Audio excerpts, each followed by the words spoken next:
Dando continuidade, então, a gente vai agora para a mesa Experiências de Cuidado na Primeira Infância.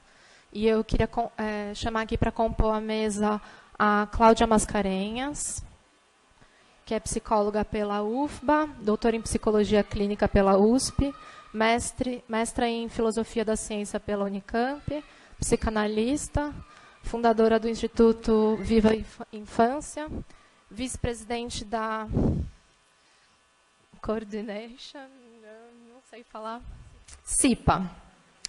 Representa o Instituto Viva Infância na Rede Nacional de Primeira Infância e participou da constituição do Marco Legal da Primeira Infância.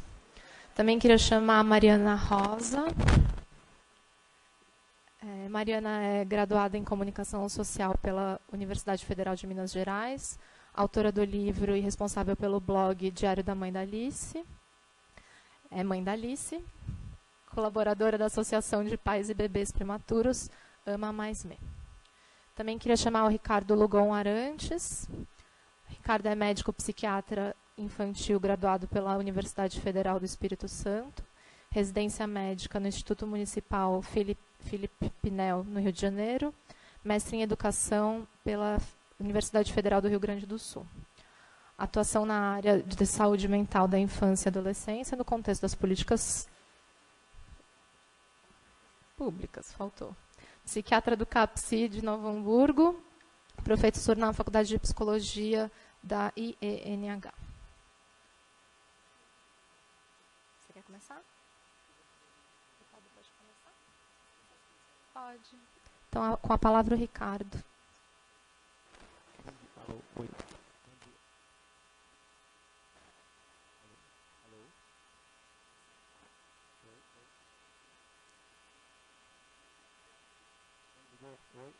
Alô.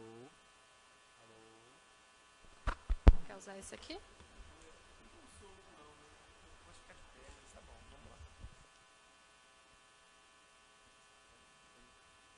Oi, alô, agora sim. Bom dia, gente. Tudo bom? Tá.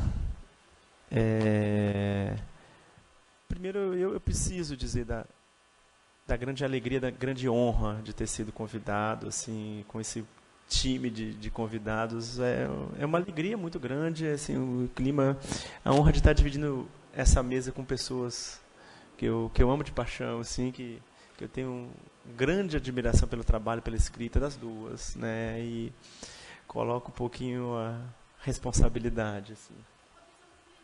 Não, sempre acontece, eu adoro, assim, eu fico muito à vontade quando dá problema, né, eu não gosto daquelas coisas muito profissionais, aqueles eventos, né, não, é sério mesmo, assim. E dizer, tá, da minha felicidade também, eu fui comentar agora há pouco com a Ana Rita, de acho que se a gente tivesse ensaiado, as falas não iam ter tanta ligação, pelo menos é da minha impressão, espero que vocês tenham essa impressão, porque a Ana Rita acabou de falar um trechinho sobre a questão da saúde, que é o meu ponto de partida, é o ponto de partida da minha fala, né? Então, estou bem feliz, estou bem contemplado de que, né, não conhecia a Ana Rita, nunca vi ela falar, mas ela deixa ali prontinha para a gente fazer, que é a ideia. Bom, vamos lá. Tá, a gente quer que a gente canalize energia, alguma coisa, não precisa não, né? Vamos lá, não, tranquilo.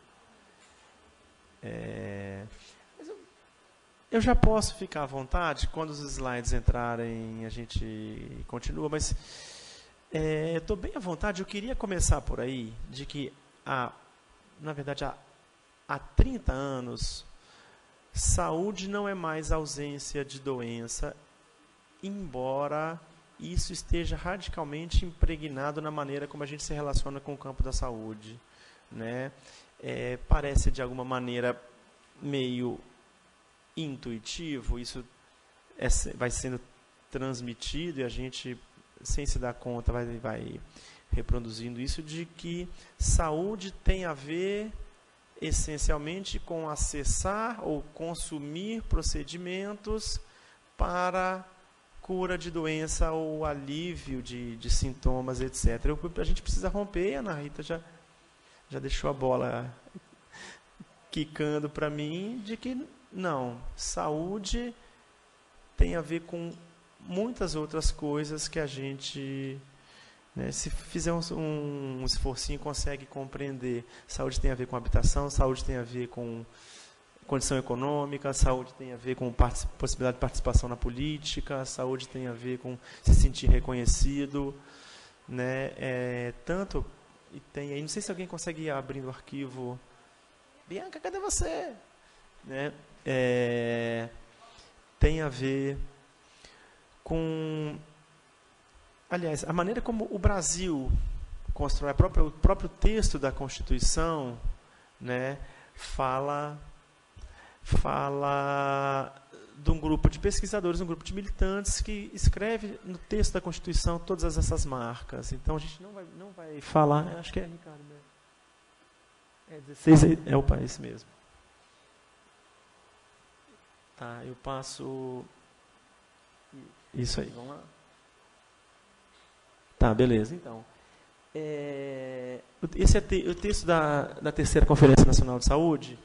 Saúde é resultante das condições de habitação, saneamento, lazer, acesso e posse de terras, formas de organização social. Então, o texto da Constituição é inspirado nisso de que há múltiplos determinantes sociais da saúde. Esse é um modelo de se conceituar a saúde que eu queria dividir com vocês.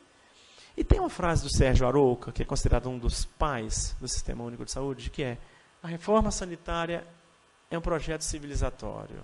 Eu acho que nesse ano de 2018, vendo o que a gente está vendo, a gente precisa mais uma vez afirmar isso. Tá? Então, reformar o sistema de saúde, ter saúde universal e concebida de um modo ampliado, é um projeto civilizatório. É a nossa forma de resistir à barbárie que a gente tem assistido bem perto da gente. Então, assim, vamos acabar com essa conversinha, já é completo bem-estar físico, mental, social. Estava ali no slide da Ana Rita. Não. Falar de saúde é falar de outras coisas. A gente poder dar um passo adiante disso. Então, ela também falou, né, as desigualdades econômicas e sociais influenciam a relação das pessoas com os processos de saúde e adoecimento. E essas desigualdades em saúde a gente pode chamar de iniquidades. Ok? As iniquidades aí, então, produção de alimentos, educação, ambiente de trabalho, desemprego, água e esgoto, né? Há fatores singulares, fatores relativos a cada pessoa, dialogando, a gente pode falar em camadas ou níveis, valeu galera,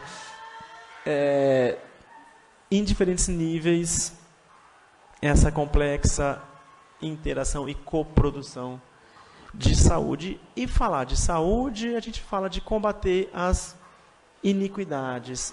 E para combater essas iniquidades, a gente precisa conhecer a população com a qual a gente está lidando. Né? Como é que é a vida nisso? Eu sou capixaba, me mudei para o Rio Grande do Sul e fui trabalhar num bairro de periferia onde tem muitas indústrias de calçados. Então, os calçados, com certeza, de um décimo, ou pelo menos um terço das pessoas aqui, tem muitos calçados fabricados em Novo Hamburgo. Então, a indústria calçadista imprime certas marcas na relação das pessoas com a própria condição, com a relação das pessoas com os processos de adoecimento. Então, eu fui conhecendo, para mim foi um aprendizado ter trabalhado ali. Né? E como é que a gente vai estabelecendo essas condições mais gerais com alguns grupos específicos? Há certos grupos, certos recortes populacionais que têm condições específicas que precisam ser olhadas no diálogo, na interação com aquele macro contexto. E o grande desafio, né, o desafio aí de décadas, que é definir, implementar e avaliar políticas que pretendam interferir nesses determinantes. Garantir saúde não é ampliar acesso a consultas, isso é enxugar gelo. Né? Os bons sanitaristas de 40 anos atrás já ensinaram isso para a gente. Né? Então, como é que a gente está, quando a gente está debatendo aqui a mudança na política de educação inclusiva, a gente está construindo saúde. Quando a gente está combatendo desigualdade, a gente está produzindo saúde. E como é que a gente implementa e avalia e acompanha essas políticas para interferir nesses determinantes? E assim, esse é um artigo recente, um artigo de 2018, que chegou na minha mão, sei lá, semana retrasada, que eu falei, eu preciso trazer isso. Eu poderia naturalizar o discurso sobre diabetes aqui. Diabetes é um problema genético que tem a ver com não sei o que, né? Tem a ver com genes, com resistência à insulina. Eu posso colocar uma meia dúzia de palavra biomédica aqui e fazer vocês crerem que esse é um problema do corpo, do relógio ali, como a Ana Rita falava. Mas não. Tem uma galera aí dizendo que as populações, por exemplo, povos nativos em situações de colonização, né, ou povos que são obrigados a exílios forçados, povos que são obrigados a emigrar, a epidemiologia da diabetes, os fatores, o manejo clínico vai ser afetado por isso. A pessoa que está morando num outro país com acesso à alimentação basicamente centrada em carboidrato e gordura, isso muda a própria forma de expressão, né, do diabetes. Diabetes como se fosse universal. Não é universal. Aliás, esse dá outro debate. Mas é interessante de fazer essa pontuação de que nem no diabetes, que a gente está muito acostumado com o discurso biomédico em torno dele, não. Tem o pessoal publicando que em certos recortes populacionais a epidemiologia é outra, a evolução é outra, a pegada é outra, e tem gente morrendo, né, ou sofrendo consequências preocupantes. Então, é interessante a gente falar no processo saúde-doença, né? A gente não purificar, por isso que eu problematizei agora há pouco essa coisa de saúde é ausência de doença, como se houvesse uma linha, como se fossem caixas separadas. Aqui começa a saúde, aqui começa a doença. Não, a gente fala de um processo dessa galera conversando aí, né? Um processo dinâmico, complexo e com várias dimensões biológicas, psicológicas, socioculturais e políticas de um grupo social, de sociedades. Então, como não sei se tem alguém resfriado aí, alguém, sei lá, com dor de cabeça, né? Como é a vida dialogando com esses processos integrados, e como é que a gente vai se virando, e que recursos a gente vai encontrando, ou que a gente sofre por não encontrar para lidar com essas vicissitudes. Tem uma coisa muito importante, para mim, essa ficha caiu tem, sei lá, uns 2 anos, assim, quando aquele desgraçado do Michel Foucault entrou na minha vida e bagunçou as coisas que eu sabia, né? Eu queria dividir com vocês, que é o seguinte: a gente precisa pensar a saúde sob 2 insígnias, sob 2 lentes, eu posso dizer também, inseparáveis, né? Então, no começo eu me pegava, eu ainda me pego me divertindo, olhando, brincando com essas 2 lentes, e é interessante, é um exercício interessante que eu recomendo. A lente do cuidado, que eu vou falar daqui a pouquinho, que eu acho que é uma história belíssima, assim, eu estou muito à vontade de estar conversando sobre a história, o mito do cuidado com a Mariana e com a Cláudia, né, com a Bel também, e falar também que a saúde pode ser olhada sob a perspectiva do controle. O que eu estou querendo dizer aqui? Os trabalhadores de saúde, imagino que tenho mais alguns aqui, de alguma maneira, volta e meia, estão dizendo para as pessoas o que fazer com os próprios corpos. Ok? Eu detenho essa suposição de que eu detenho um saber sobre o funcionamento do seu corpo, e o meu trabalho é dizer para cada pessoa que está diante de mim o que fazer com o próprio corpo, né? A gente vai obrigando as pessoas a colonizar o futuro de seus próprios corpos, né? Você não pode isso, porque amanhã, né, no futuro, você vai pagar o preço, sabe? Essa lente, né, a gente vai colonizando o saber das pessoas com noções como a noção de risco, né? Que acho que a Cláudia vai falar bastante disso, ou a ideia de quanto mais cedo, melhor. No tempo de quem que a gente está falando, né? Em qual tempo? Eu, né, adoro a ideia, acho que foi da Cida que eu vi, bom olhar a Cida aqui, precoce é coisa ruim, né? Ejaculação precoce, parto precoce. Eu nunca ouvi algum precoce que seja bom, né? Então, tempo de quem que a gente está falando? A gente precisa problematizar. Não estou dizendo que a gente não tem que fazer as coisas em tempo, mas acho que trazer a expressão em tempo permite que a gente dialogue com os sujeitos sobre o tempo, né? Cuidado. Essa história é belíssima, gente. Aonde que vem aquilo que eu falava da lente do cuidado? Chama fábula no termo original, mas é um mito do Higino, se não me engano, era um pensador romano, né? Romano. Em que ele apresenta a seguinte história que eu acho belíssima. Tinha tal da cura, que é o termo latino, mas em português a gente pode traduzir como cuidado. A cura estava passando ali, vi um barro, falei, deixa eu fazer um negócio com esse barro aqui, deixa eu mexer nesse barro aqui. Aí foi moldando meio aquele barro ali, rapaz, e aí puxou um negócio para um lado, um negócio para o outro. Rapaz, esse negócio legal, tem uma cabeça, 2 pernas aqui, 2 braços, sei lá. Olha, ô Júpiter, faz favor para mim, você que é o cara aí de cima, aí, dá uma soprada aí nesse negócio e vê o que dá aí. Né? E aí o Júpiter soprou. Rapaz, olha lá. Esse negócio respira, rapaz. Esse negócio está vivendo. Olha lá. Que bacana. Aí o problema foi escolher o nome, né? Aí a cura falou, Júpiter, ó. Você que fez o negócio viver aí, Júpiter. Vamos botar seu nome. Aí Júpiter falou, não, cura. Não vem com essa conversa, não. Quem moldou foi você. Eu estou soprando o tempo inteiro e as coisas não vivem. Não, quem moldou? E começa a discussão. Não, bota seu nome, meu nome. Aí aparece a terra. Não, peraí, tem que ser o meu nome. Veio de mim, ué. Né? E tá aquela confusão, aquele debate ali sobre, né, o nome daquela criatura. Né? E tá bom, vamos em 10, a gente consegue sim. E ele chama Saturno para mediar. E aí Saturno acha uma solução muito interessante. Fala assim, Júpiter, você que deu a respiração, quando esse corpo, eu me emociono, é uma desgraça, quando esse corpo deixar de viver, o espíritus, a alma, volta para você, certo? Terra, quando esse corpo deixar de viver, ele vai voltar para você. Tá? Do barro, né, do pó viemos, ao pó voltaremos, né? Veio do barro, vai voltar, então eu te devolvo. Né?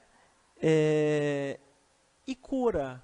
Já que você moldou ele em primeiro lugar, enquanto ele viver, a cura, você vai ter a posse dele. Né? Então, a cura é o cuidado, é o que cria o ser humano, e é o que tem a posse, é o que vai acompanhar o humano enquanto ele viver. Né?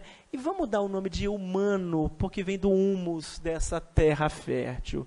A gente pensar, né, tanto que o nome da mesa é o cuidado, a gente pensar o cuidado a partir de Higino, né, de que as práticas de saúde a gente precisa estar lembrando de que tem a ver com a própria construção do humano, daquilo que nos tornamos lá nessa história bonita da Roma Antiga. Né? Eu quero dizer que uma das maneiras da gente operar o cuidado na saúde não é o único, talvez é o mais conhecido, é a partir do que a gente vai chamar de clínica. Foi até o toque que a Bianca me deu, Ricardo, vamos situar um pouquinho. Clínica é o principal método que os trabalhadores utilizam. O método clínico talvez é uma expressão mais acessível para a gente. Né?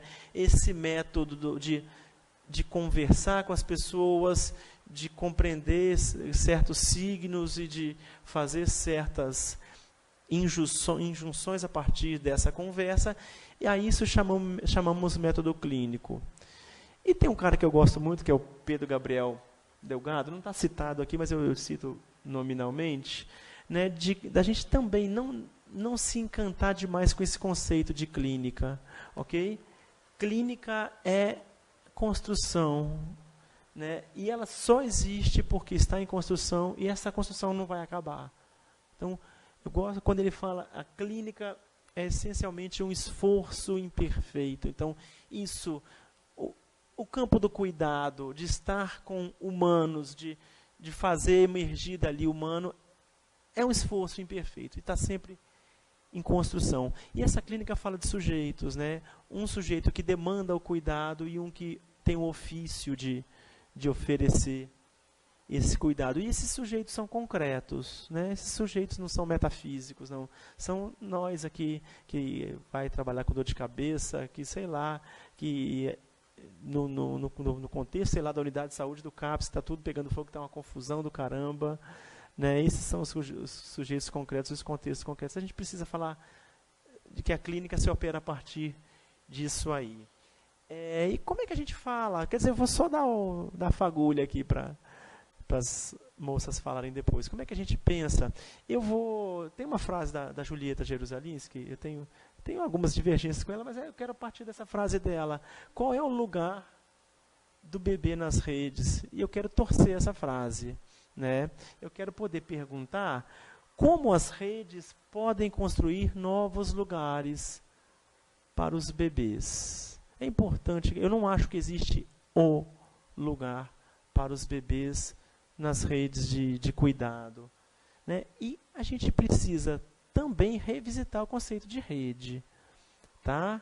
Se a gente conceber rede como o conjuntinho de serviços, a rede é o CAPS, a escola, o posto de saúde. Não. Eu aprendi com outra pessoa que não está aqui, que vai estar aí amanhã, Cristina Ventura, né? Rede 5, tranquilo. Só tem mais um só. Só tem mais slides, Sabobona. Rede é o jeito da gente fazer. Tá? Rede é contato entre protagonistas concretos em torno de uma situação. Né? Então, quando a gente se encontra... Para mim, pensar rede...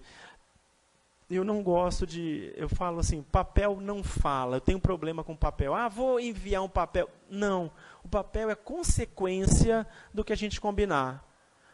Vou mandar um papel para o... Não, se a gente sentou, a gente conversou e a gente combinou, o papel é o que vai concretizar, o papel não é o ponto de partida. Tá? Eu queria dividir essa ideia de rede com vocês. Esse é o último, tá? Como é que a gente vai pensar novos lugares para os bebês que não estão bem? Né? Então, primeiro, né, alguns bebês, a clínica nos ensinou que tem bebês que não estão de boa, não. Né? Deve ter, sei lá, uma meia dúzia de mãe aqui que tem hora que o bebê não está de boa, não, que tá com, né, que não quer comer, está tendo febre, ninguém descobre de onde vem a febre, né, sabe, está gritando. Como é que a gente olha para esse bebê caindo fora desse registro do o futuro, a colonização do futuro, né, a promessa de futuro, aquilo que a Ana Rita falou, nunca vai aprender, vai ser um vegetal. Eu estava brincando com a Mariana ali. Qual o problema de vegetal? Eu adoro a minha árvore de carambola que eu tenho no meu quintal. Assim, eu tenho uma relação maravilhosa, não tem problema nenhum. Acho que ela é afetuosa também. Eu fico triste quando minhas plantas morrem. Acho que elas ficam felizes quando eu cuido delas também. Né? Então, a gente pode falar no vegetal como uma promessa pessimista. É bem difícil também. Tá? A gente tem que deslocar essa ideia, né, do bebê com Down. Né? Eu converso muito com as escolas, tem um bebezinho com Down, desculpa, ele tem nome? Me fala o nome dele. Né? A gente não é o sobrenome, nem o primeiro nome da pessoa, a classificação que foi atribuída a ela, dentre tantas outras que podem ser. Então a gente tem que deslocar, a gente tem que fazer isso ativamente, tem que ser chato nisso. Né? Como é que eu educo pessoa com autismo? Desculpa, você educa pessoas. Né? Aquela pessoa naquele determinado contexto. Né? E a gente dizer do Rafael, a Flora, a Alice, dizer o nome das crianças também, deslocar a patologia da primeiro recurso que a gente usa para falar delas. Novos locais são importantes. A gente não vai confundir lugar com local. É importante a gente construir novos lugares, mas também falar dos locais. Sair desse automatismo, o bebezinho prematuro tem que ir para o neuro, tem que ir para a PAI. né? Eu, como psiquiatra infantil do CAPS, de um CAPS infantil, eu pego as consequências de 4 anos depois, sei lá quantos anos depois disso, de que o discurso do neurologista está impregnado na única maneira que a família tem para falar sobre aquela criança. E uma ressalva interessante também, é uma armadilha a gente culpabilizar os neurologistas. Tem uma pessoa queridíssima, fantástica, eu vou fechar em 5 minutos, porque chamada Mariana Pandi, até que estava tentando aqui o doutorado com a Bianca, em que ela foi entrevistar prescritores, ela foi entrevistar médicos que prescrevem para crianças e adolescentes. E o achado dela é belíssimo. Quer dizer, isso não é o principal. O que define se o cara vai prescrever muito ou não é se ele é neurologista ou psiquiatra, é o fato dele estar sozinho. Né? Quando o profissional com carimbo na mão está sozinho, a chance dele prescrever é muito grande. Assim. Eu tenho usado o exemplo de uma cena do Tropa de Elite 2, que o Capitão Nascimento fala, quando o policial atira numa favela, são várias mãos que puxam o gatilho. Quando o profissional prescreve pela primeira vez para uma criança, são muitas mãos que puxam o gatilho. E quando a gente deixa um policial sozinho, boa coisa não vai sair. Quando deixam um profissional com carimbo na mão sozinho, a gente tem que estar atento. Por isso que fazer rede é muito importante. Por isso construir rede em torno desses bebês que não estão bem. Se a gente acha que está legal, está lá com o neurologista, com aquele ambulatório de prematuro, está legal, eu acho que não está, não. Tá? E como é que a gente faz, a partir da clínica, esse processo de reconhecer as dificuldades concretas e de que as pistas que esses bebês vão dando são extremamente inespecíficas sobre o que vai acontecer no futuro, né? Mas elas são sensíveis. O bebê que não dorme bem há 6 meses, que não se alimenta bem, que tem questões com alimentação, essas pistas precisam ser olhadas como pistas concretas e não como adivinhação do futuro. Ok? E, por fim, uma frase eu nunca sei pronunciar, acho que é Keresnia, uma grande pesquisadora. Buscar a saúde não é só questão de sobrevivência, mas de qualificação da existência. Ela está citando, acho que eu esqueci o nome dele agora. É algo que remete à dimensão social, existencial e ética. Há uma trajetória própria referida a situações concretas, ao engajamento e comprometimento ativo dos sujeitos, os quais dedicam sua singularidade a colocar o conhecido a serviço do que não é conhecido.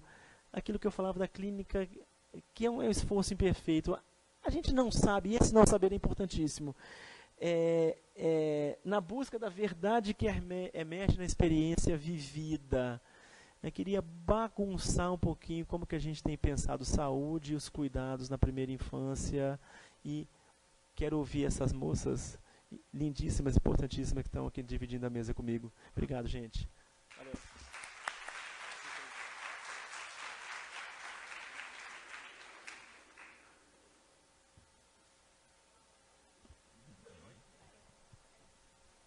Obrigada, Ricardo. Passo a palavra agora para Cláudia Mascarenhas. Olá, boa tarde a todos vocês. Boa tarde já, né? Não? Bom dia. É porque eu estou desde as 3. Para mim já é quase boa noite, realmente. Bom, eu vou pedir a paciência de vocês e vou ler esse texto para não me perder muito. E espero que eu leia de uma forma que não fique tão enfadonha, tão chata, né? Mas é que eu acho que vale a pena colocar algumas palavras onde elas precisam estar, né?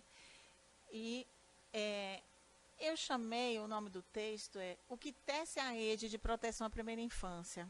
Vamos ver o que eu consigo a partir daí. Agradeço muito estar aqui na mesa com esses colegas, enfim, conheço mais Ricardo, tive o prazer agora de conhecer você. Ricardo, a gente chama que ele é o nosso herói, porque, enfim, realmente o cara faz muita coisa, né?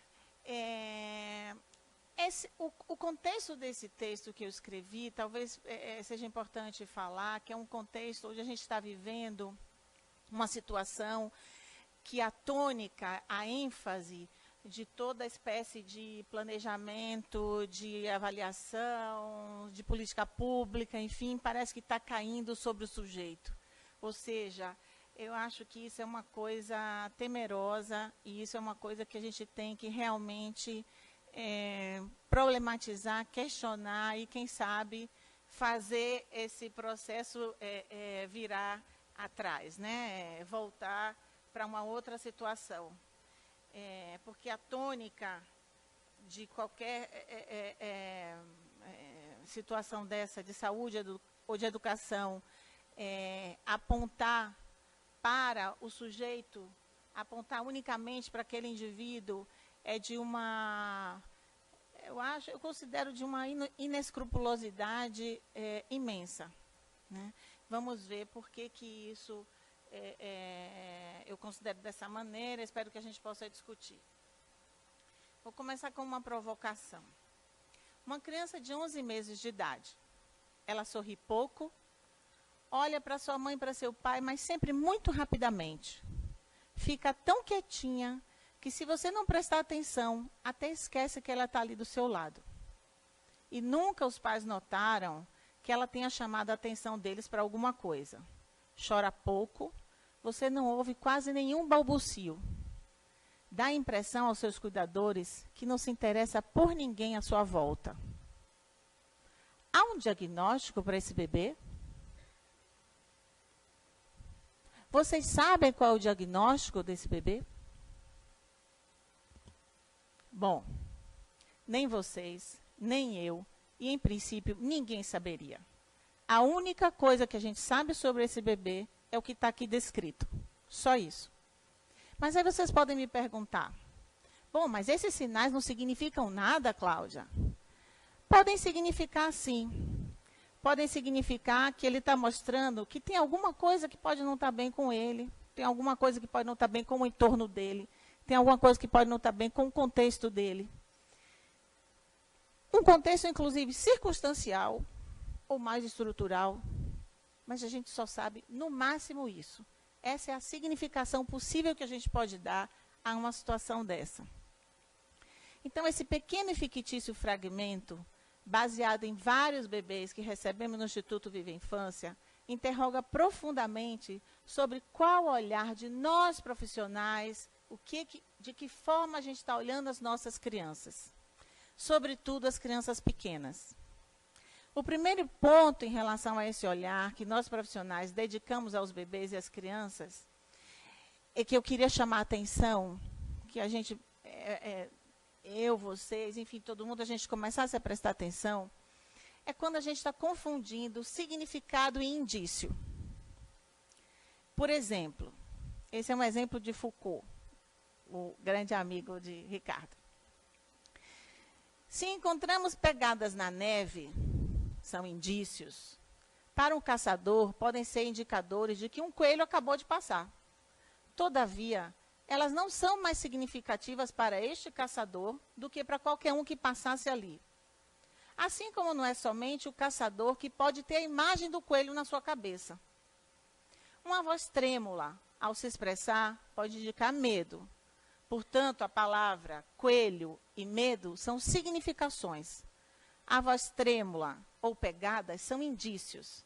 Ao se confundir indícios e significações, a dimensão propriamente imaginária dessa expressão verbal fica omitida, né?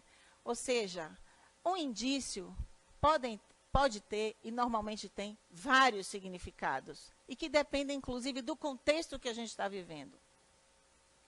Desse modo, diante de um bebê, como no fragmento acima, né, diante de uma criança pequena, quanto mais abrangentes forem as significações, mais chances temos de nos aproximarmos dessa complexidade que é inerente ao ser humano e que, por favor, não deixem escapar. Que a gente não pode, como profissional, deixar escapar isso. Em nome de quê? De uma ciência, em nome de uma falsa ciência, porque a ciência é complexa, hein?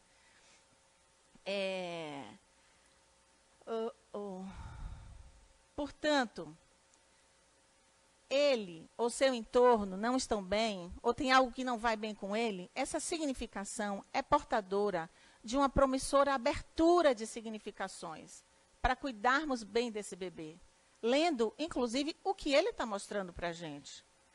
Digamos ainda que existam boas pesquisas epidemiológicas que apontem sinais como indicadores de alguma problemática específica para esse bebê.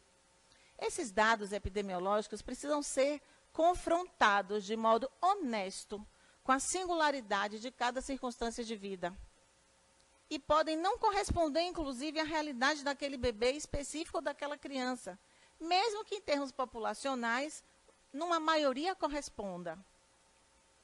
Esse segundo ponto, a partir desse fragmento, que podemos... Há um segundo ponto, a partir desse fragmento, que podemos também visualizar, que é o seguinte: o bebê ou a criança pequena não está fechada numa bolha, não vive fechado numa bolha, né?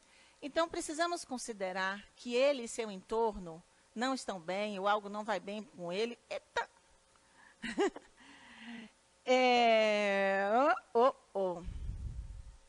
Precisamos considerar os seus marcos históricos, a alteridade da sua macrocultura, a mostração desse bebê, a relação de um com o outro, né? Vou pulando aqui, porque o negócio está... Então, o importante para nosso olhar de profissional é que se um bebê existe, é porque existem cuidadores, existe contexto, existe uma história, existe circunstância de vida, e existe uma cultura ainda no bojo de tudo isso. O terceiro ponto, a partir desse fragmento, que eu queria chamar a atenção, é sobre o ideal de prevenção, ou a prevenção idealizada, né, que tem atingido especialmente o trabalho com os bebês e com as crianças pequenas. É possível que daí se retire a tese, como o Ricardo já falou, né, que a gente precisa chegar cedo, porque, afinal, essas crianças, elas são o futuro. Elas são, inclusive, o futuro da nação, né, e, por isso, a gente precisa prevenir. Né. Logo, se existe uma população que possa ser considerada muito importante para determinadas ideias de rastreamento, enfim, de detecção de risco, seria praticamente, genuinamente, a infância. É essa infância que carrega no nosso imaginário uma ideia de incompletude, né? E cai numa promessa futurologista que faz, muitas vezes, a gente esquecer o que ela é ali, naquele momento. Aliás, estamos esquecendo bastante das nossas crianças no momento que elas estão vivendo, né, no presente. Né? Eu vou... Então, eu tenho uma questão aqui, que é a seguinte: como nós, profissionais, podemos passar do olhar do coletivo, do macroinvestimento, de dados populacionais em grande escala, enfim, etc., pensar as vulnerabilidades, a atenção à criança pequena, os dispositivos de atenção e o atendimento específico do que está se necessitando naquele caso específico. Ana Rita e Ricardo me adiantaram o lado, que eu não vou ficar repetindo a diferença, enfim, do que era a saúde, do que é agora, mas eu quero chamar a atenção para uma ideia que, no caso das crianças, tem sido muito cara, que é a ideia de uma certa passagem da antiga noção de fator de risco para uma ideia de que a gente precisa prevenir as doenças, né? E mesmo quando se trata, né, de uma promoção da saúde, que é um conceito bem mais abrangente, a gente muitas vezes está fazendo uma detecção sutil de riscos, né? E isso é muito diferente. Promoção da saúde é uma coisa, detecção sutil de riscos é outra. Então, a diferença entre prevenção e cura está se tornando cada vez mais indistinta, né? E no caso da população das crianças, no caso das crianças pequenas, isso mais ainda. Né? Tentamos a cada dia nos proteger e nos prevenir de tudo. Né? Então, do ponto de vista histórico, essa ideia de prevenção, e prevenção através dessa noção de risco, migrou para uma certa clínica, para um certo atendimento individual, seja na saúde ou seja na educação, né? A partir de uma certa boa intenção de prevenir doenças, né? Ou de prevenir problemas. Isso, nos primeiros anos de vida, tem se tornado uma realidade, né? Aqui eu quero, aproveitando que estou na Faculdade de Educação, trazer um exemplo que não só acontece na saúde, mas na educação, que é o exemplo da alfabetização, né? Eu sou da área da saúde, mas consigo acompanhar, porque a gente trabalha muito de uma forma intersetorial, interdisciplinar, né? O quanto que de uns anos para cá esse exemplo tem sido emblemático nessa questão de como a prevenção tem se adentrado sutilmente nas nossas práticas mais cotidianas. Quando a gente espera e a gente começa a fazer de um programa de alfabetização, por exemplo, que a criança comece a ser estimulada a escrever com 4 anos, porque 2 anos depois ela precisa já estar em boas condições para ser alfabetizada. Então, essa espécie de controle dos fatores de risco pela via da intervenção individual, que muitas vezes é incluído sutilmente como uma medida de promoção de saúde ou de educação, né? Aproveitando-se, inclusive, do sentido de que há uma convergência entre comportamentos recomendados e estilo de vida saudável, né? Então, o que eu preciso ter para ter um estilo de vida saudável? Então, vou passar bastante, né? Portanto, pelo menos 3 problematizações na primeira infância são fundamentais para o nosso olhar como profissional. Que não seja capturado pelo fácil apelo à naturalização da criança como portadora nata de modelos preventivos, apenas porque vai se tornar um adulto no futuro. Que se designe um conjunto de sinais de dificuldades num fechamento de uma patologia de modo tão precoce, assim como que os parâmetros de uma política pública para o coletivo sejam utilizadas sem qualquer questionamento num trabalho singular e individual. Eu acho que esses são 3 pontos fundamentais para a gente trabalhar e pensar sobre a primeira infância. Eu queria só chamar a atenção para a questão da vulnerabilidade, né? Porque, pulando aqui, o cuidado integral à primeira infância, para mim, não implica somente olhar para os vários aspectos do desenvolvimento de uma criança, cognitivo, psicomotor, sensorial, intelectual, enfim, né? Mas precisa envolver um olhar responsável que consiga ampliar as significações dessas manifestações sutis dos pedidos, dos anseios, do desejo e do lugar da criança. Esse binômio, isso significa aquilo, é extremamente redutor das possibilidades reservadas a cada criança. Enxuga mesmo e diminui bastante a visão de integralidade da infância e minimiza a complexidade que contempla as relações humanas. Mais ainda, deixa de apostar na potencialidade de toda criança. O olhar dos profissionais não precisa ter medo de apostar. Isso eu acho que às vezes acontece com a gente. A gente fica com medo de apostar, né? Pois imprime o acreditar e a confiança. Em que medida e até que ponto eu posso contar com o outro? Esse é um dilema diametralmente colocado pela criança em sua resposta à possível aposta do adulto sobre ela. O que há de confiável nesse comportamento do outro? Que consequências eu posso esperar do que este adulto me promete? De que ordem se trata essa confiança? E se a confiança é definida como fé, confidência e crença, é bem possível ser vista também, inclusive esticando o que a gente vinha falando antes, né, como um mecanismo de redução de riscos bem objetivos no caso da criança.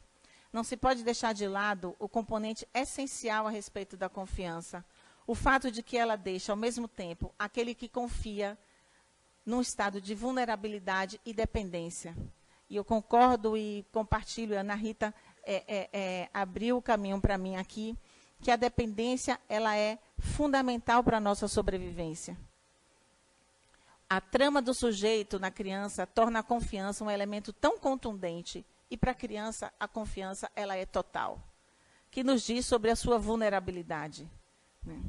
E é a vulnerabilidade também que na primeira infância precisa ser o pilar de construções de políticas públicas, sendo a dependência total da criança aos cuidadores a sua possibilidade de existência.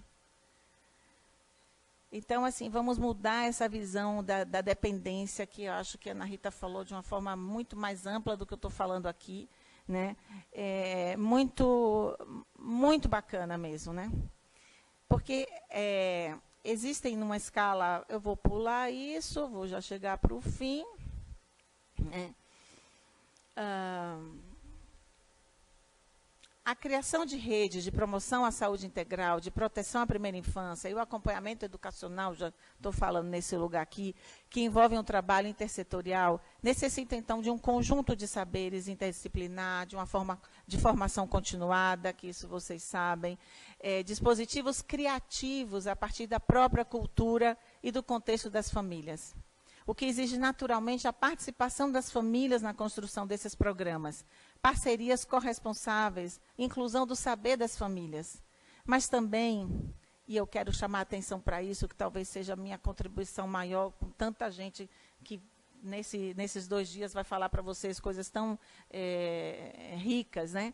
Minha contribuição maior possa ser que, além disso tudo, que a gente possa fazer a leitura de cada bebê, do que cada criança pequena está querendo dizer, do que está tentando pedir, do que está tentando necessitar, expressar com seus sinais cotidianos, sejam sinais cotidianos, sejam sinais de dificuldades, do que não está bem com ela.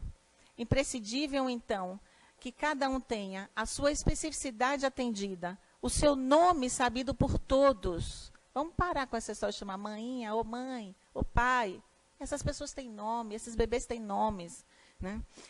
E que tenha direito à sua história. Dito isso tudo, que a costura desse tecido, leve e pesado, solto e amarrado, enrugado e transparente, seja feito com o fio condutor da confiança e da aposta. Obrigada.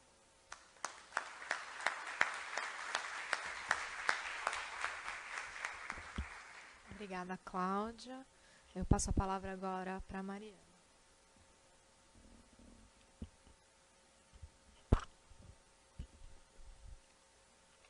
Tem uma apresentação também. Alguém que se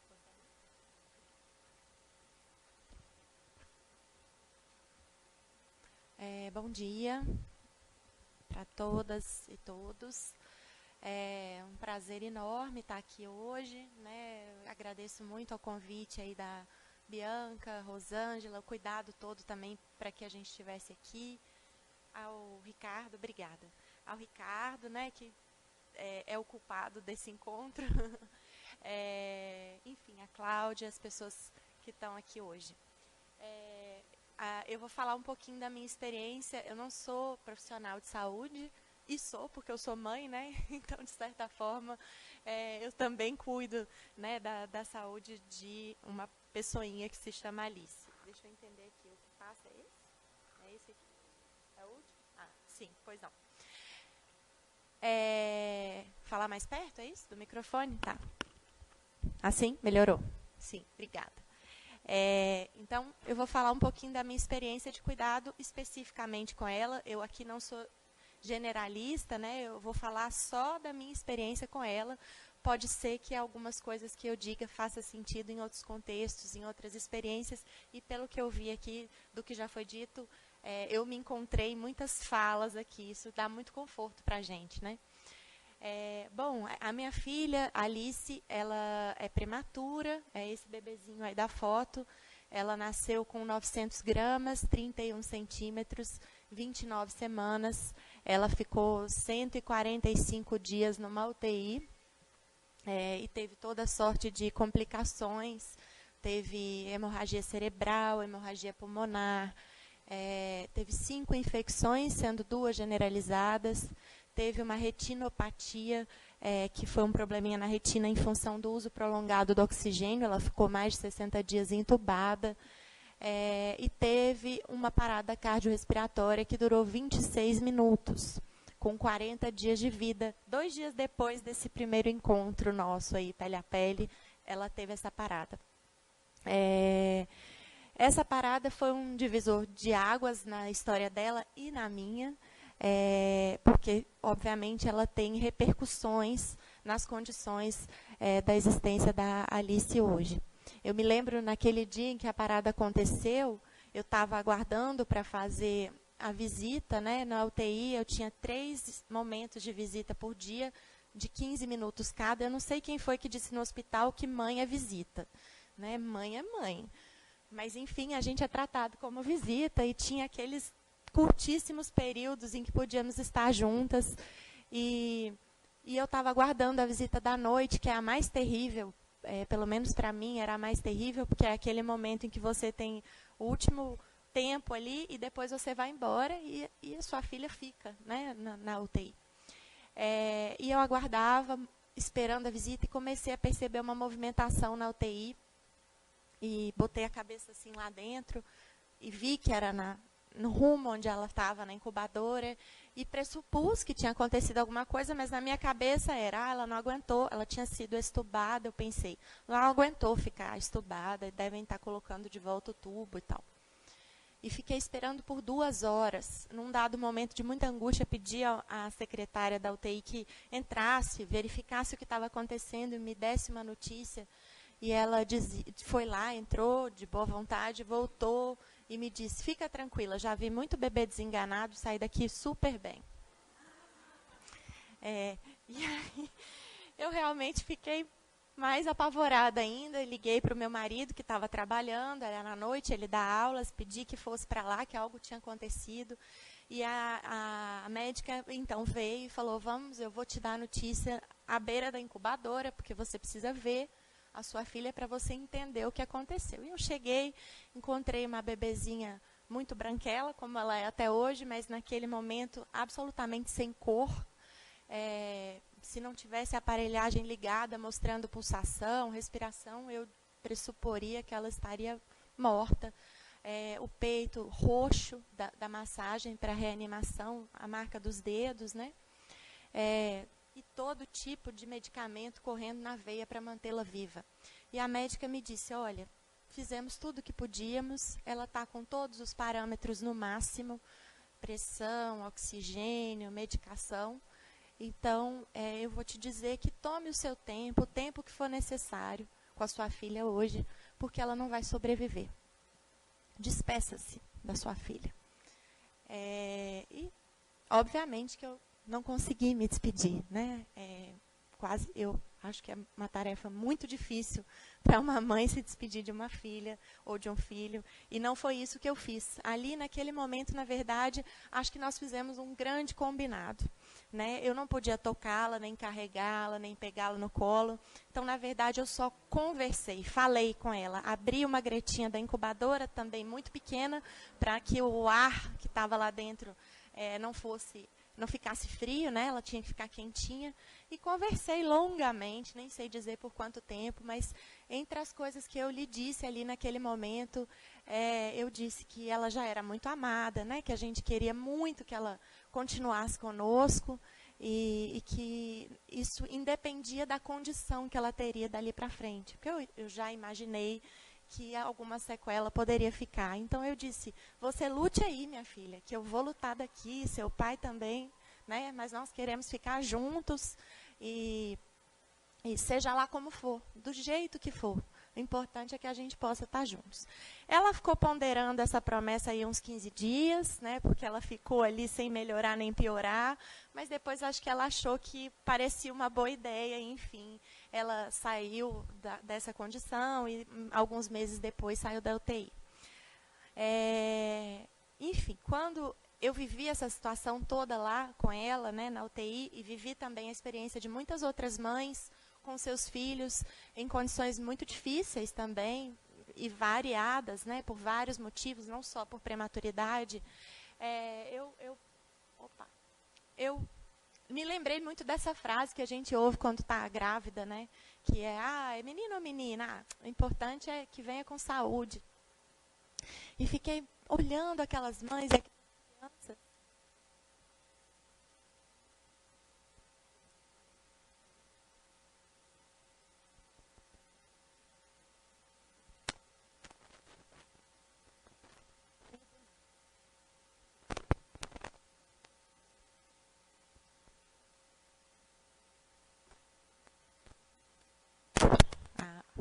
Acho que voltou aqui.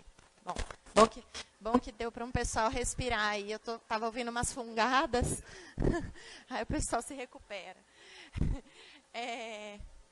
Nessa experiência lá, né, em que as mães e seus filhos naquela condição, eu ficava pensando nessa frase e concluí ali que, de fato, não é o mais importante. O importante é que venha com saúde. Não é o mais importante, como não foi para mim, como não foi para nenhuma daquelas mães que estavam ali. Claro que seria muito bom, né, se tivessem vindo com a saúde, né, vamos dizer assim, porque pouparia esse sofrimento logo nos primeiros dias de vida, mas isso não era o mais importante. O mais importante ali, naquelas vidas que estavam começando, era a certeza do cuidado que as aguardava e do afeto, né, que as envolvia. Então, naquele momento, eu realmente entendi que o contrário da doença, né, como a gente está vendo aqui, né, entre o normal e o patológico, a doença e a vida, né, ou a saúde, o contrário da doença não é a saúde, o contrário da doença é o amor, né? É o que a gente pode dedicar em termos de afeto e de cuidado às pessoas de uma maneira geral, e sobretudo a um filho que está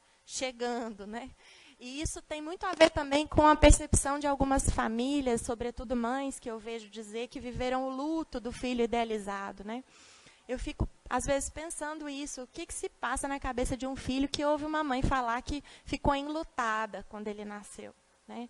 Me dói muito, né? Eu, felizmente, não tive nunca essa percepção de luto em relação à minha filha. Eu vivi a luta pela sobrevivência dela, num primeiro momento. Mas luto nunca, né? Era minha filha. A gente, quando decide ficar grávida e ter um filho, você não vai lá e faz uma encomenda, um cheque. Quero que venha loiro, de olhos azuis, com 1,70 m, andando, vai ser exímio ciclista. Não, você escolheu que você vai acolher a vida, do jeito que ela vier, não é assim? Então, que seja assim. E se a gente não tem essas idealizações e projeções, a gente não vai viver o luto, a gente vai viver a luta, o afeto, o cuidado, de uma maneira ampliada.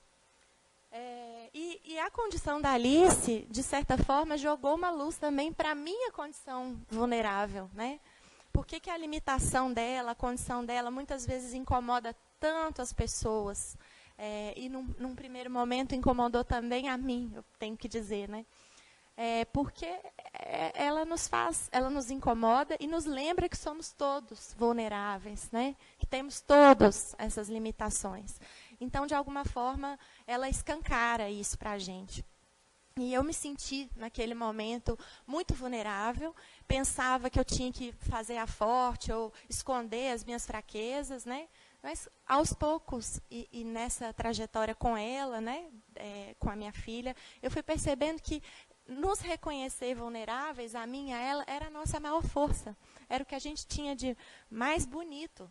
Né? E que isso não podia ser colocado em segundo plano, ou medicado, ou enquadrado, ou padronizado. Ao contrário, isso tinha que ser olhado, valorizado, amado. Né?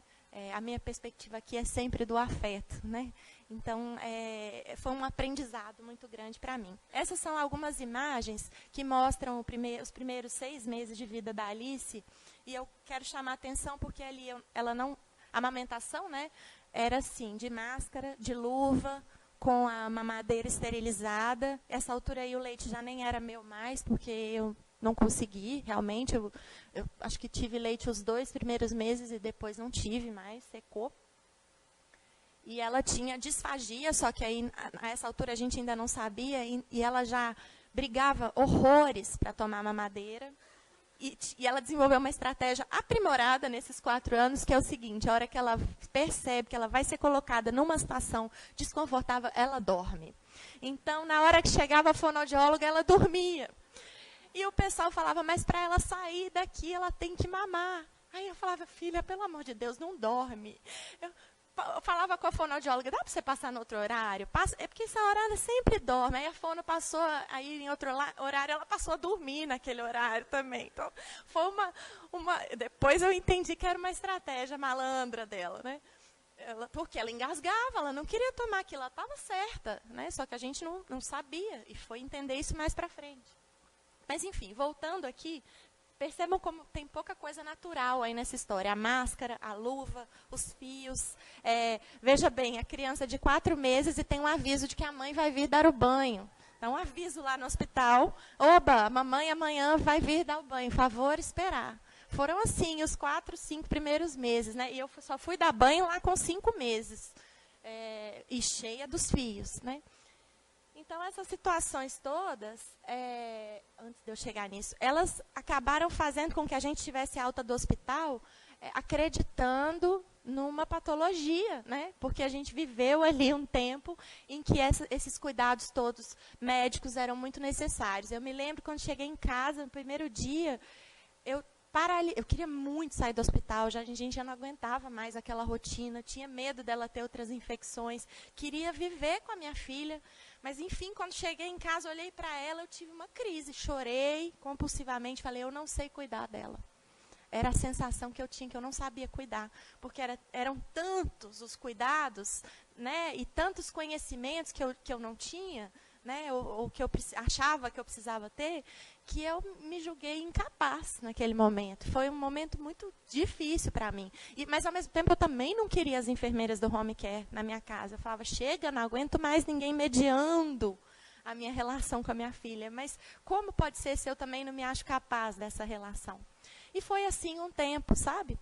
E depois disso, que ela foi ter o diagnóstico da paralisia cerebral e da síndrome de West, que é uma epilepsia de difícil controle, né? Hoje, felizmente, ela já está numa situação de estabilidade, o que inclui algumas convulsões e alguns espasmos por dia, né?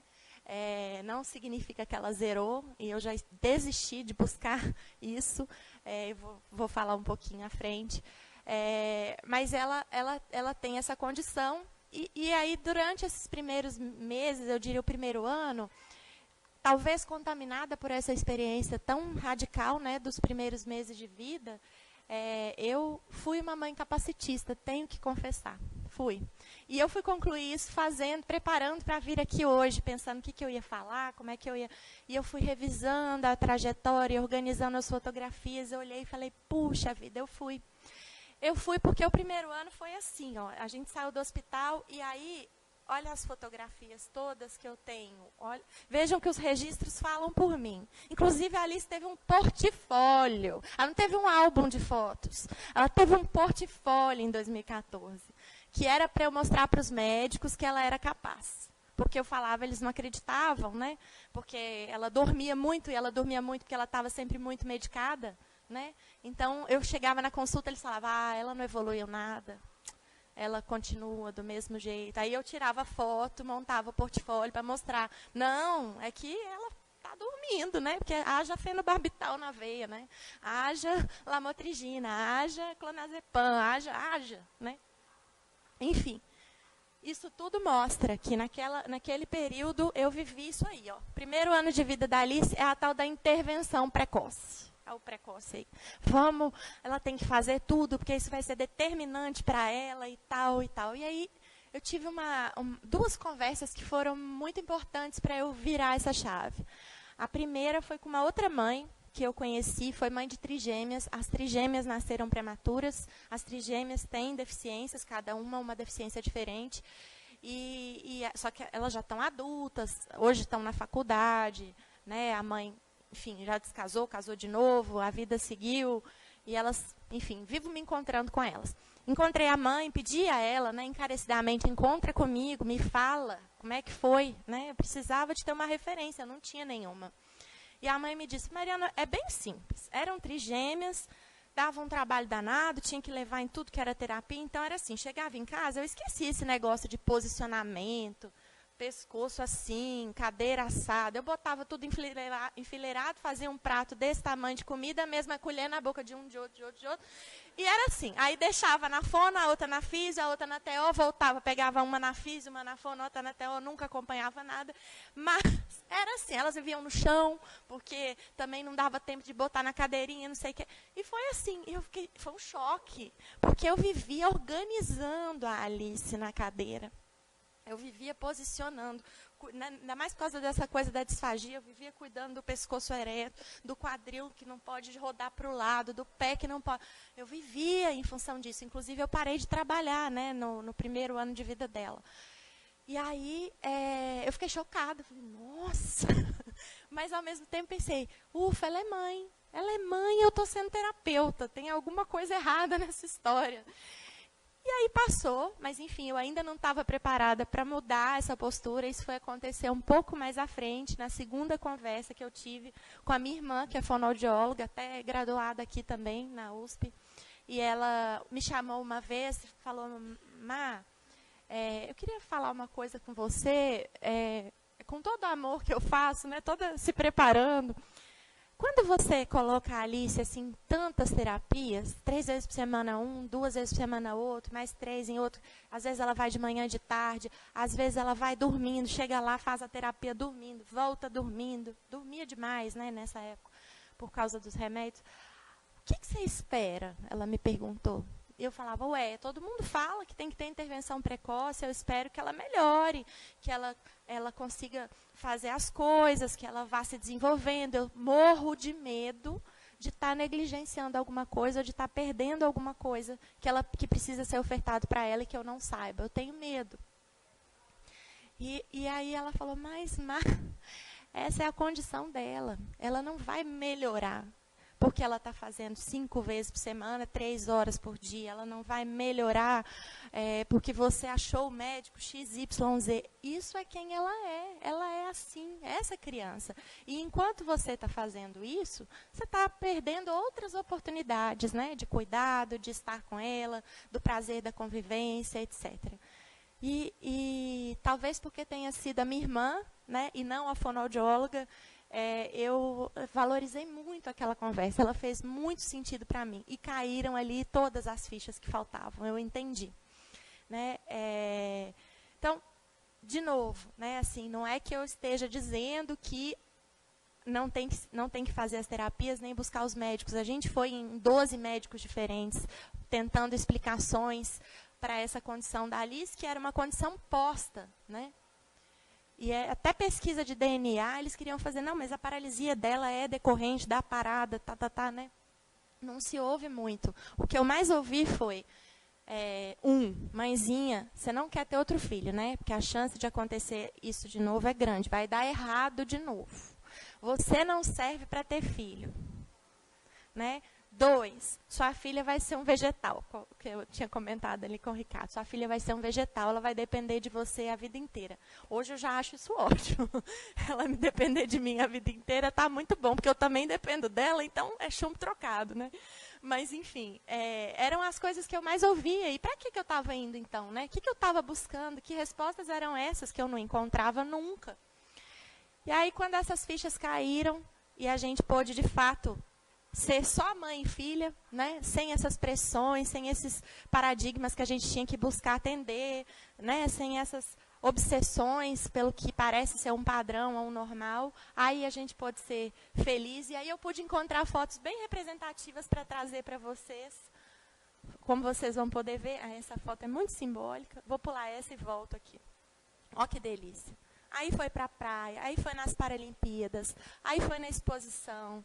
Aí ficava só brincando com a mãe, aí foi para o hotel fazenda, aí teve festa junina na escola e se jogou.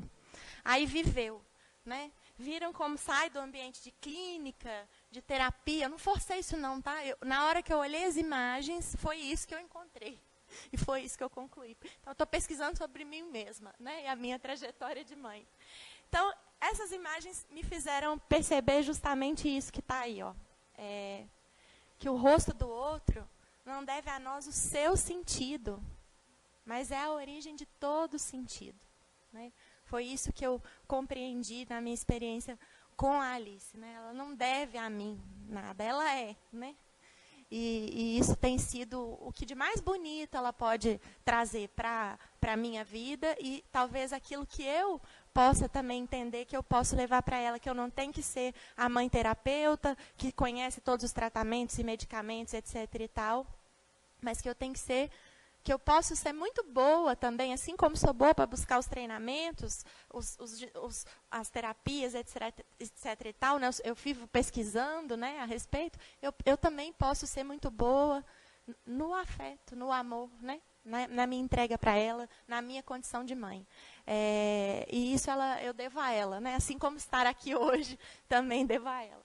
Então, só para finalizar, eu acho importante a gente entender que o cuidado é, portanto, um exercício também de liberdade, liberdade da gente, de escolher que quer cuidar, e liberdade do outro, né? Porque é muito fácil, numa situação de vulnerabilidade, em que existe alguém sendo cuidado e alguém que cuida, né? Nem sei se existe a expressão cuidante, não deve existir, mas nessa relação a gente é cuidador, né? Nessa relação, a gente ignorar os desejos, as vontades e passar a justamente fazer aquilo que a gente entende que é o melhor, que é o certo, né? E até pela dificuldade de comunicação, isso também pode ser um impeditivo. Então, essa lembrança tem que ficar assim todos os dias mesmo. Acho que para nós ali, para mim e para ela, que cuidar é um exercício de liberdade dela e meu, o tempo todo. Que autocuidado, né? A gente precisa se cuidar, e isso é muito importante quando se é responsável por alguém, pelo cuidado de alguém. Eu tenho aprendido isso em relação a mim mesma, então retomei algumas coisas da minha vida sem ser como mãe, né? Voltei minha vida profissional, fui me dedicar à escrita e outras iniciativas, e isso faz parte do meu cuidado também, né? Cuidar é reverenciar a vida, no sentido da perpetuação, né? Cuidar é recriar a realidade, e aí, entendendo aqui que a gente recria, no cuidado, a gente recria a realidade, não é a realidade daquela pessoa, né? Mas a realidade de uma maneira ampliada. Esse fôlego que eu tinha para ficar buscando as terapias para Alice, hoje eu direciono para solucionar as barreiras que existem na sociedade, para que ela possa ter uma existência plena, né? Para que ela possa fruir. Então, pega aquela energia que estava ali na superação, como a Ana Rita falou, né, das próprias limitações, e coloca na possibilidade da emancipação, que depende da interação que ela vai ter com a escola, com os parques, enfim, com a vida de uma maneira geral. E aí a gente recria a realidade, porque está cuidando no sentido ampliado, né? Na perspectiva do cuidado, portanto, o outro é único porque é amado. Essa é minha filha única, especial nesse sentido, porque ela é amada. E eu também sou única porque eu estou eleita para esse cuidado dela, né? E isso me coloca numa condição muito feliz.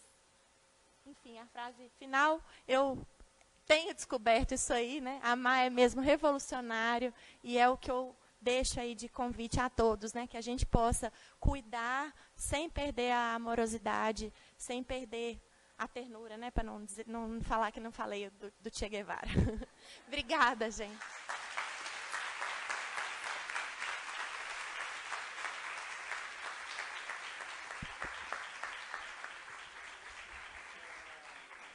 Obrigada, Mariana.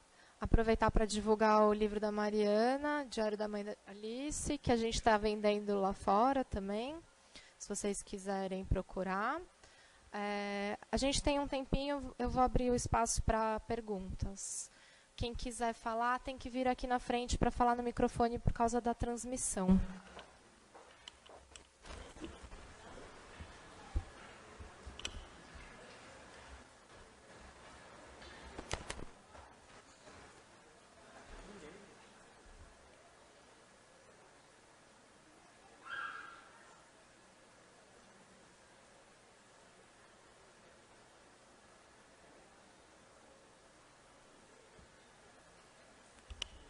Ninguém tem dúvida? Ficou muito claro?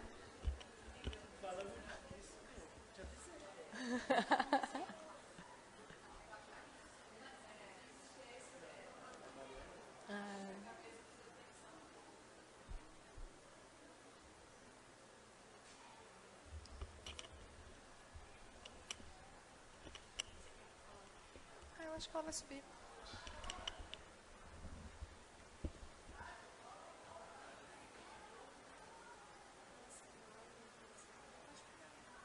Pode pegar na mão, não vai fazer aquele barulho horroroso?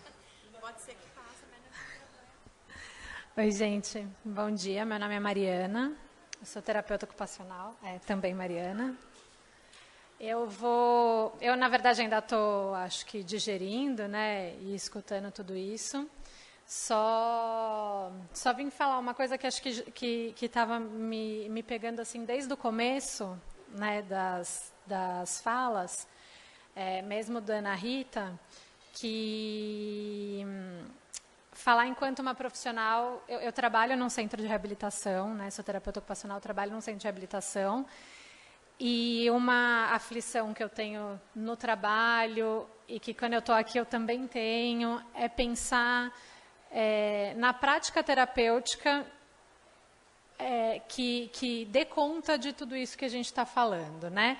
Porque eu acho que essa questão, né, de criticar, não acho ruim, estou usando criticar, talvez não seja a melhor palavra, eu compartilho, né, das mesmas questões, das mesmas crenças, mas eu, enquanto uma pessoa que compartilha dessas mesmas crenças e que está na prática terapêutica, eu me vejo muito sem saber como fazer, e vejo que outras pessoas que compartilham desse caminho comigo, né, de como fazer na prática clínica, né, de como fazer no dia a dia um cuidado que seja voltado para isso, assim, né? Eu acho que a gente vem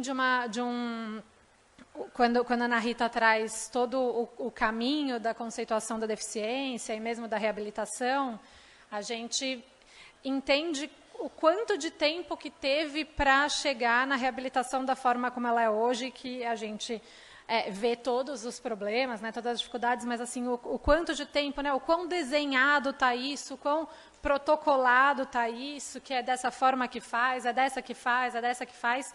E quando a gente quer ampliar e quer fazer de uma forma diferente, a gente não tem ainda meios para isso, né? A gente não tem ninguém contando, ou ninguém não, a gente tem muito pouca gente contando como faz de uma forma mais ampliada, e acho que isso faz muita falta, né, para quem tá na prática.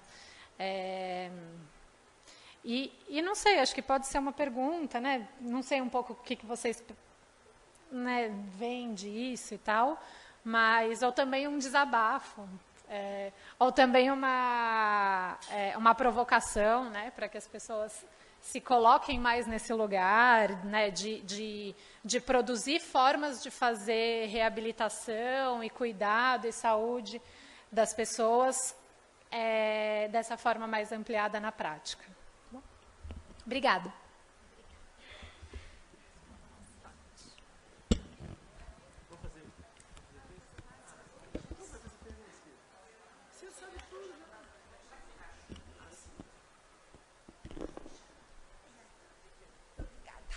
Nossa técnica de som. Eu se viro.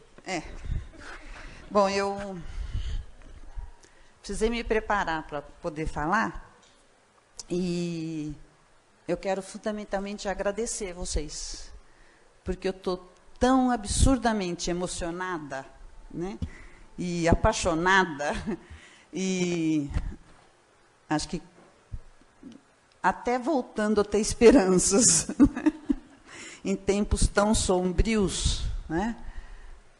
Acho que é fundamental a gente se apaixonar pela possibilidade de cuidar, se apaixonar pelo amor, né? Pelo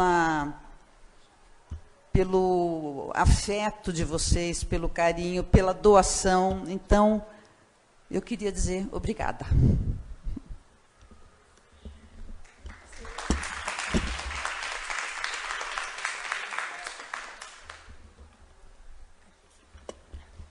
Peraí. Assim? Difícil esse microfone.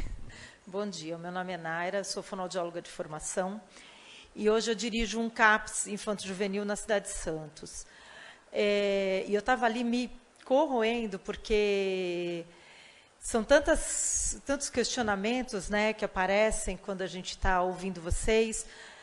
E uma das preocupações que nós temos tido no CAPS é a chegada de crianças cada vez menores, encaminhadas pelas creches e pelas escolas de educação infantil, com comportamentos que, na educação, são tidos como inadequados, de agressividade, ou de choro, ou de não comer, e crianças cada vez mais precocemente sendo medicadas. Então, não é raro recebermos crianças com 3, 4 anos de idade, com risperidona, Ritaline, com aqueles diagnósticos lindos de TOD, TDAH, TEA, são os T's, né, dos F's. E a gente fica olhando para aquelas crianças, e eu tenho eu geralmente, embora, né, eu tenha uma condição de dirigir a unidade, eu abri uma agenda para ajudar a equipe nas avaliações, para a gente ter um olhar, né, mais coletivo. E eu tenho, quando eu faço a avaliação, eu não vejo nada naquelas crianças, e não vejo nada, não por ser cega, mas é porque na avaliação eu realmente não entendo aquelas crianças como crianças com características de verdade que necessitem de uma atenção psicossocial no nível, né, de um CAPS. E aí a gente cai na história da intervenção precoce, do diagnóstico precoce. E a impressão que me dá é que hoje tanto a educação como a saúde olham para as crianças buscando, né, o que se entende como déficit. Então, eu vou avaliar para encontrar o que está de errado. Sabe aquele joguinho dos 7 erros? É mais ou menos isso, né? Muitos profissionais vão buscar, né, e a própria estrutura dos serviços vão buscar o que está de errado e onde essa criança vai se enquadrar. É CAPS ou é SER? É SER ou é CAPS? Talvez vá para o NASF, talvez seja psicopedagógico, talvez... E a gente vai esquartejando aquela criança, e aí, de repente, nem o SER, nem o CAPS. Aí fica, vai para o SER, vem para o CAPS, vai para o SER, vem para o CAPS. E a mãe fica esperando o grande, né, diagnóstico e o prognóstico daquela criança de que, olha, realmente ele precisa de um processo de reabilitação, ele precisa de uma medicação para se acalmar. Então, a criança toma medicação para poder dormir, e aí depois ele toma medicação para poder estar na escola, e aí ele toma uma medicação para, sei lá para quê, mais. E a gente vai produzindo, né, uma geração inteira de crianças dependentes de substâncias psicoativas. Né? Então, eu queria ouvir um pouco de vocês e queria dizer para a Mariana, que fiquei super impactada com a tua fala, porque eu sou profissional de reabilitação há muitos anos e há 1 ano e meio eu vim para a saúde mental. E saí do processo, né, do trabalho em atenção à pessoa com deficiência, justamente porque me incomoda muito essa história de que a criança, desde que nasce, né, desde que tem um diagnóstico de deficiência, tem que ir para a história do estica e puxa. Né? Um estica, o outro puxa, o outro faz deglutir, o outro faz falar. Então, se não fala, o R com 3 anos, ele tem que ficar na fono durante mais não sei quanto tempo, porque, afinal de contas, daqui a pouco ele vai escrever, ele precisa falar o R, ele precisa fazer... E a gente fica colocando essas crianças dentro de um padrão que não existe. Né? E aí eu acho que a reabilitação perde um pouco o sentido quando a gente fica investindo na negação da condição humana. Porque a condição humana, a condição de deficiência é uma condição humana. É a minha condição, né? É a condição da Alice e a condição de tantas outras pessoas, e que ela não pode ser negada. Né? Porque ela está incorporada à minha condição de sujeito. E eu acho que a reabilitação tem investido muito na negação dessa condição nos últimos anos, por mais que a gente tenha tentado evoluir. Eu acho que a fala tua, Mariana, eu acho que foi brilhante nesse sentido, de fazer com que nós, profissionais, né, que somos oriundos dos processos de reabilitação, tenhamos clareza disso, que a gente tem que parar com essa fantasia de negar a condição de sujeito. Né? Então, é isso. Obrigada.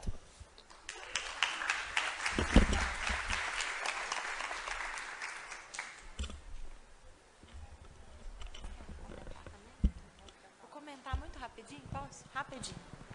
Obrigada pela sua fala. É um comentário interessante, engraçadinho. Como eu disse, a Alice tem a epilepsia e nessa época que ela só dormia, ela tomava 4 medicações diferentes, porque um dos 6 neurologistas pelos quais nós passamos entendia que ela tinha que ter as ondas cerebrais tinham que ficar normais, né? Num cérebro todo cheio de cistos ali, de pontos, né? Por conta da hipóxia, ele perseguia essas ondas organizadas. E aí, enfim, dormia muito, a gente foi chegando num acordo, né? Eu falei para ele que eu topava, né, que ela tivesse algumas condições, se para isso ela estivesse comigo, né? Ela não dormisse, ela não fosse embotada, ela não saísse do mundo. E aí foi uma relação que foi se transformando também, eu acredito que para ele, porque hoje ele olha o eletro dela, tá tudo confuso, as ondas todas doidas lá, mas ele fala, olha, para o cérebro da sua filha, esse eletro está ótimo. Ele está querendo dizer o seguinte, está muito bom considerando ela mesma, né? E que bom. E isso, hoje ela não toma mais, ela toma só um dos medicamentos e faz a dieta cetogênica. Isso dá para ela outra condição. Enfim, finalizando, só para contar o que é engraçadinho, que não é isso. Ela teve uma convulsão recentemente na escola. Nunca tinha tido. E aí a escola me ligou, eu corri para lá, estava todo mundo em pânico. A professora, ela chorando, os alunos olhando, né? E me sentei com todos ali no pátio e fui conversando e tentando acalmar a todos, né? Não só a ela. E ela agora já tem um jeito de se comunicar, que quando ela quer dizer que sim, ela joga a cabeça assim para frente, e quando é não, ela faz discretamente assim para o lado. Aí eu falava, você se sentiu mal, minha filha? Jogava a cabeça para frente. Você doeu a cabeça? Ela jogava para frente. Você está melhor? Se jogava para frente. Você quer ir para casa? Pensei, né? Às vezes ela quer ir embora. Ela jogou para o lado. Não, quero ficar na escola. Que bom. Então, tudo resolvido. E eles ficaram olhando assim, sabe? Olhando, estarrecidos, porque nunca tinham visto essa interação. E aí eles me perguntaram, o que ela teve? Eu falei, ela teve um mal-estar. Aí a professora falou, foi o que eu achei que cabia para as crianças de 4 anos. Eu falei, ela teve um mal-estar, não se sentiu bem, a cabecinha dela ficou confusa, e aí ela passou mal. Aí a professora falou, a gente estava brincando muito, gritando muito, os meninos estavam muito eufóricos, acho que foi muito para ela. Beleza, passou, ela ficou ótima, ficou na escola e tal. Dias depois, a mãe de um menino chegou para mim e falou assim, você sabe a última do Felipe? Eu, não. Ele ontem falou para mim, mãe, acho que hoje eu vou ter uma convulsão. Aí eu falei, que isso, Felipe? Comi doce demais, brinquei demais, fiz coisa demais. Esses excessos podem levar a uma convulsão. Fim da história.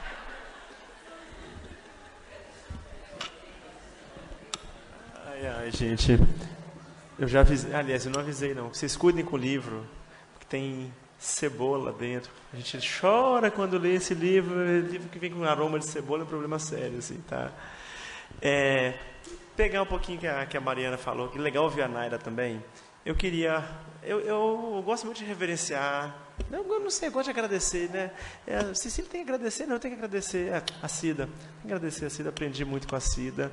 E vou fazer aqui também, trazendo as palavras dela, a Cristina Ventura, que me ensinou que clínica e política não se dissociam. Eu acho que a gente partir desse princípio. A maneira como a gente opera a clínica pode ser para confirmar o instituído ou para tentar fazer furos nele. Acho que esse princípio é importante, pensando nas duas falas.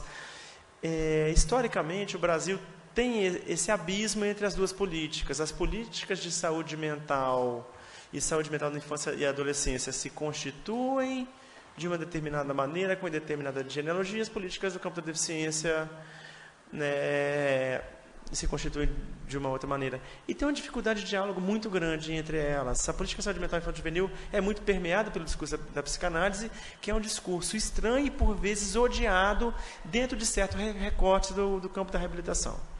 Né? Então, a gente entender que há dialetos, há línguas, há estranhamentos, e eu, né, no CAPSI que eu trabalho, a gente tem tentado fazer diálogo com o ser.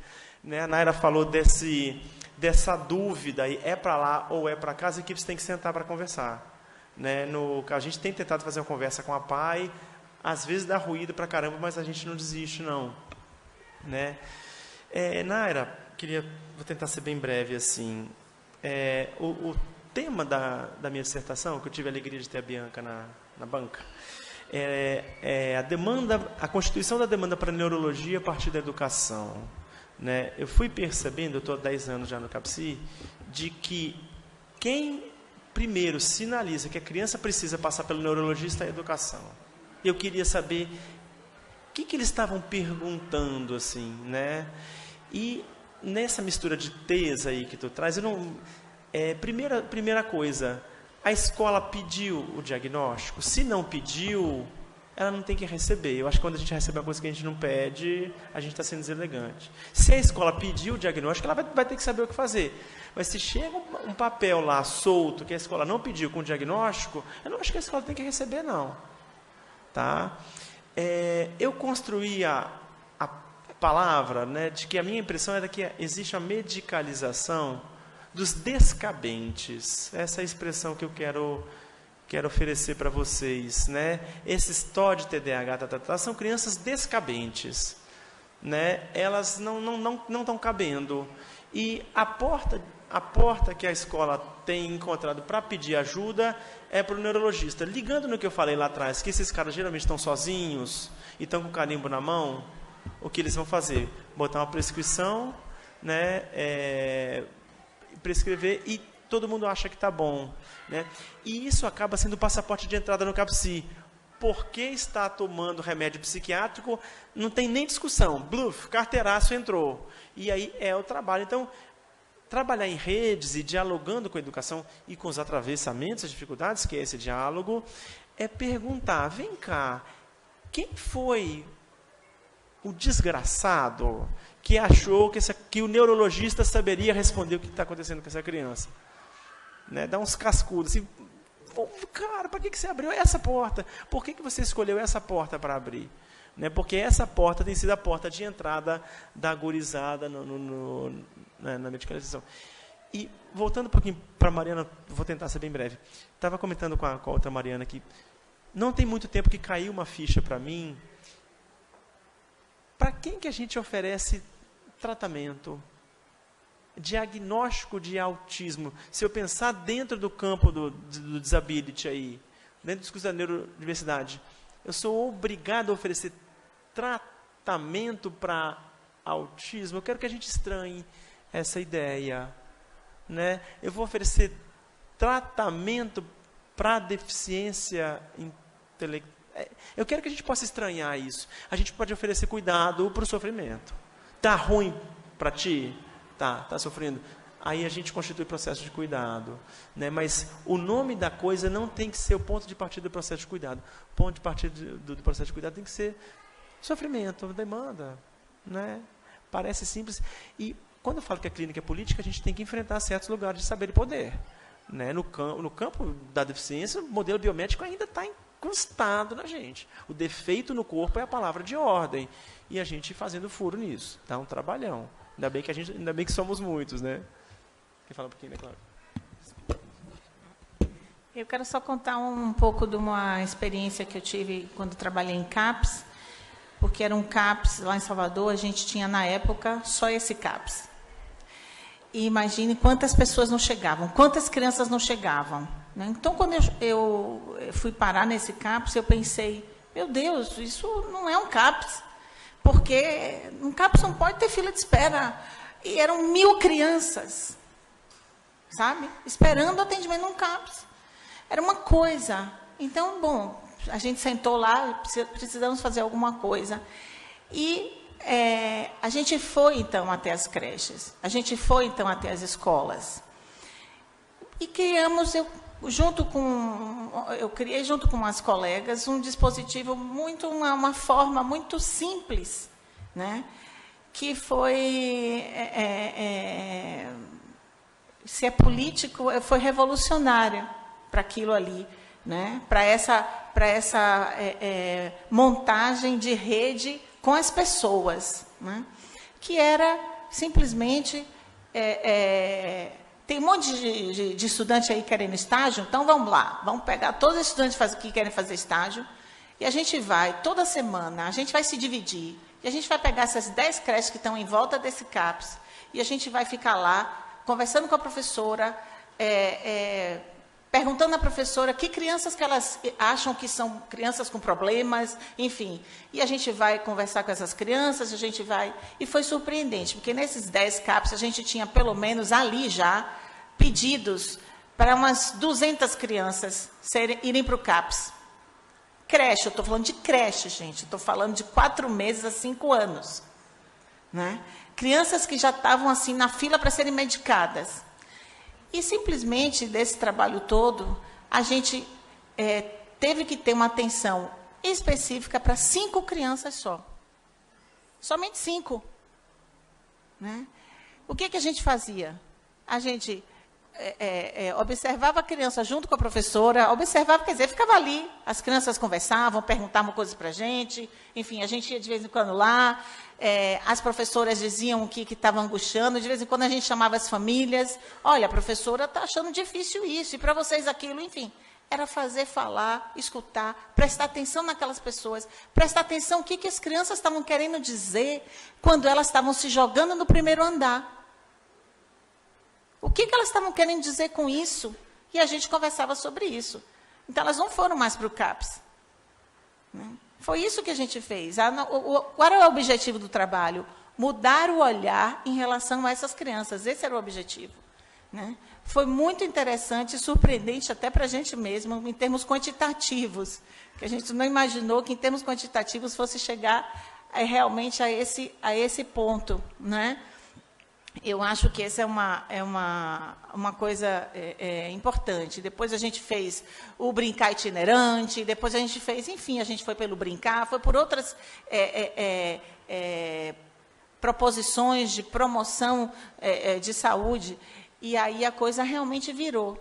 Eu acho que, na nossa experiência, isso funcionou. E a outra questão, só que eu quero falar rapidinho para a Mariana daqui, é que é realmente um trabalho de... Se há uma dimensão política, em todas as formas de cuidado, da Mariana aqui, a Mariana de lá, digamos, né, da mãe até a profissional ali, se há uma dimensão política, há uma dimensão também de muita coragem. E a coragem não é uma coragem, que eu percebo, não é uma coragem para dar todos os remédios. A coragem é uma coragem para questionar e para poder escutar naquela situação. Eu, como profissional, o que eu vou estar ligada a que ideais em mim, né, que estão ali me fazendo fazer aquele trabalho, né? Eu estou com que ideais? Eu estou com o ideal da medicina ali, eu estou com o ideal da, sei lá, da psicanálise, eu estou com que ideais que estão me movendo ali, né? E quando isso está muito inchado, eu vejo pouco aquelas pessoas que estão na minha frente, sabe? Eu vejo pouco, né? Porque eu estou muito mais respondendo a esses ideais do que aquela situação específica, do que realmente as pessoas, como o Ricardo falou, o que elas estão querendo, o que elas estão realmente buscando. Tem uma situação de dificuldade, eu posso ajudar nisso? Se eu não posso, o que a gente pode juntos fazer ali? O que elas estão pedindo? O que as crianças estão falando? Então, é mesmo chegar a uma condição muito mais, eu diria, 1 a 1, do contato mesmo mais, que Mariana, né, trouxe essa definição do revolucionário é o amor, né? E no nosso trabalho tem isso, o nosso trabalho é realmente muito amor mesmo ali, né? Quando a gente está se deparando, e quando a gente está, Mariana, eu me identifiquei quando você falou, quando a gente está se angustiando também, né? Por que não?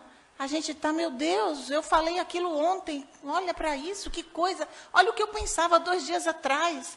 Não, peraí, mas essa criança, ela tá, não estou fazendo nada de bom para ela, aí a gente começa, né, com grandes questionamentos que são essenciais para a nossa prática. Né? Quando a gente também tenta botar isso embaixo do tapete, a coisa fica só ligada aos ideais lá. A gente não está ligado à condição complexa, difícil, né, vulnerável de todos nós profissionais também. Né? Era isso que eu queria falar.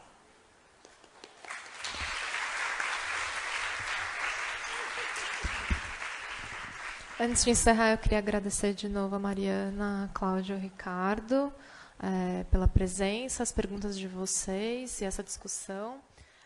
Vou chamar